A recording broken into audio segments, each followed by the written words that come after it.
This is astronaut Neil Armstrong, command pilot for the Apollo 11 moon landing mission. What is the purpose of the Apollo 11 mission? Apollo 11 is man's first attempt to demonstrate the ability to go to the moon, to land there, and to return to Earth. What are your responsibilities as commander of Apollo 11? Well, in general, the responsibilities of the commander are to make the onboard decisions whenever they're required and to oversee the performance of the duties of all the crew, including himself. Now, in this particular case, I participate in those procedures on board the spacecraft as well as oversee those of my fellow crew members, and the specific tasks that I'm charged with the performance of include the monitoring of the launch, board procedures should they be required, manual flying of the booster should that be required, and taking my turn on watch in the normal monitoring of spacecraft systems in the command module. In the lunar module, I'm charged almost nearly equally with the lunar module pilot in the operation of the lunar module systems and control the vehicle during descent and ascent.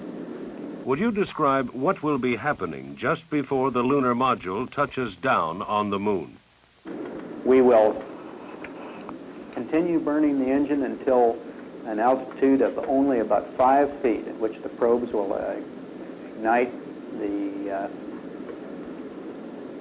a light on our panel. We see it illuminate, we cut the engine, and fall the last several feet to touchdown.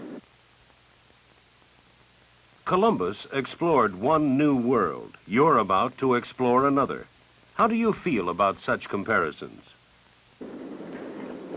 Well, I'm very impressed to be compared with Columbus, and of course we recognize his discovery and have honored it in some respects by the call sign of our command module, Columbia. There are some favorable comparisons and some that won't hold true. Certainly, Columbus's venture was one that was very expensive in his time. It was one that very few countries could afford, and Spain could afford only by digging into the very depths of their treasury. It was a voyage with a good bit of risk and some complaints. However, in many ways it was not at all like the voyage of Apollo 11. First,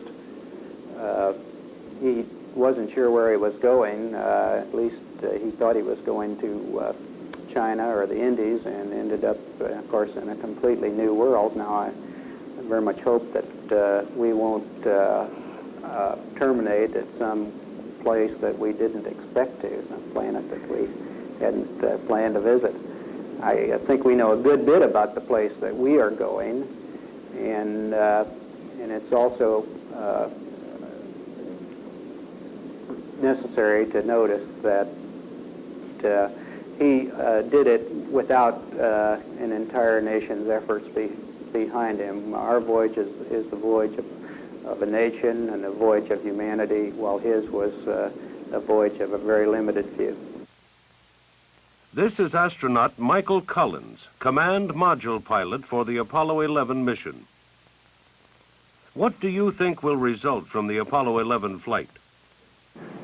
Obviously, we've opened up a travel system which has heretofore been impossible. We now will be able to offer to human beings the option of either walking on the surface of the Earth or walking on the surface of the Moon, or hopefully in some not too far distant date, the option of walking on the surface of some other planet. And I think that the possibilities therein are almost limitless. However, as I say, before such an event, I'm poorly equipped to say in great detail what they may be. Historically, we've been unable to predict the benefits of various inventions or various discoveries. How do you view your role as command module pilot? Well, Apollo was designed to be a three-man job, and the third, which I perform, is I think, as important, no more so, no less so than the other two positions. I think I'd be a fool if I said that I had the best seat of the three. On the other hand, I can say with complete candor and with complete honesty that I'm very happy to have the seat which I have and to be doing the job that I intend to do. Will you be kept pretty busy as you fly alone in the command module? Yes and no. I hope I'll be very unbusy. I have two roles to play. First, I act as the passive target vehicle, and in the event that everything is working perfectly within the LEM, then I am not unduly busy. I have many chores to do, and I prepare to take an active role in bringing the two vehicles together.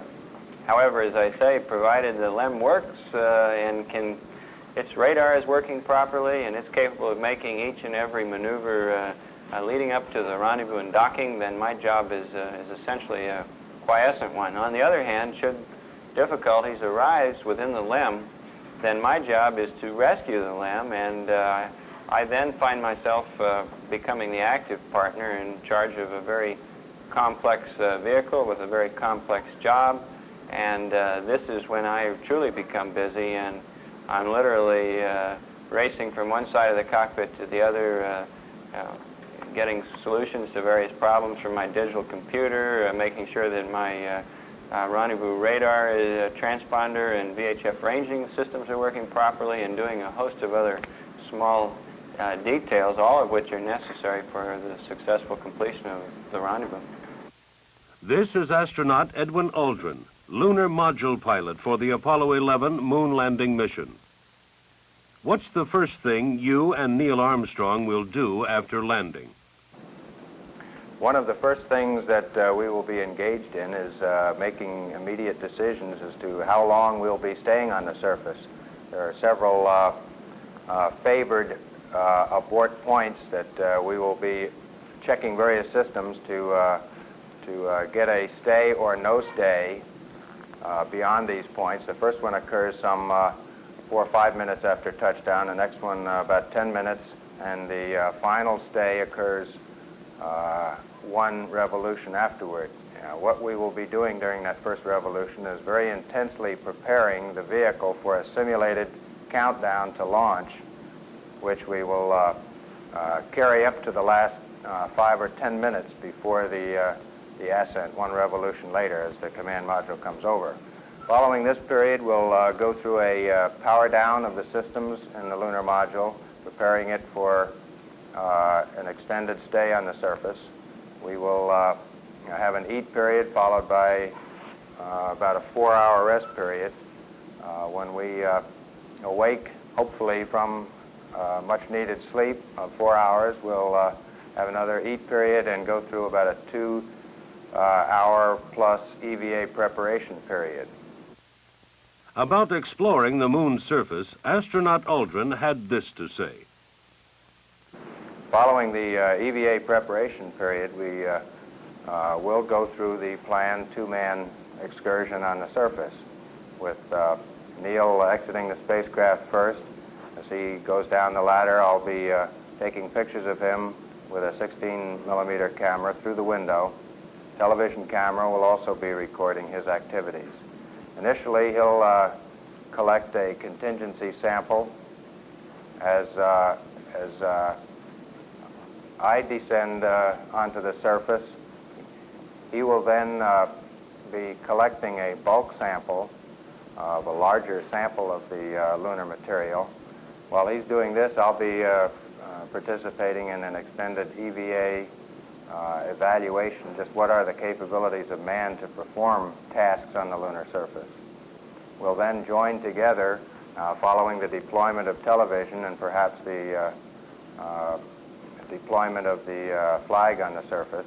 We'll then perform jointly an inspection, walking around the lunar module, looking at the various systems, the landing gear, making a very thorough inspection of everything that we can observe on it. In the process of doing this, we'll be taking a series of panorama photographs at 3 different locations as we move around. When we get to the about 3/4 of the way around the LEM, we'll begin to deploy several experiments. One is a laser retro reflector, and we'll offload these 2 from the scientific equipment bay. The other experiment is a passive seismometer. The deployment of these experiments will take some 5 to 10 minutes, and they're to be deployed some 50 to 60 feet away from the lunar module. We return from this excursion around the lunar module. We'll then pick up the equipment for a documented sample in detail in a predetermined location some 40, 50, 60 feet away from the lunar module. Following this, we'll package up these samples, conduct a few core tube samples and other brief experiments, pick up the solar wind experiment, and then prepare these packages to be transported up into the lunar module. I'll enter into the LEM first, and then Neil will convey these 2 sample return containers up on this tether assembly. Once they're inside, then he'll re-enter the lunar module and we'll pressurize, and that'll be the end of our EVA.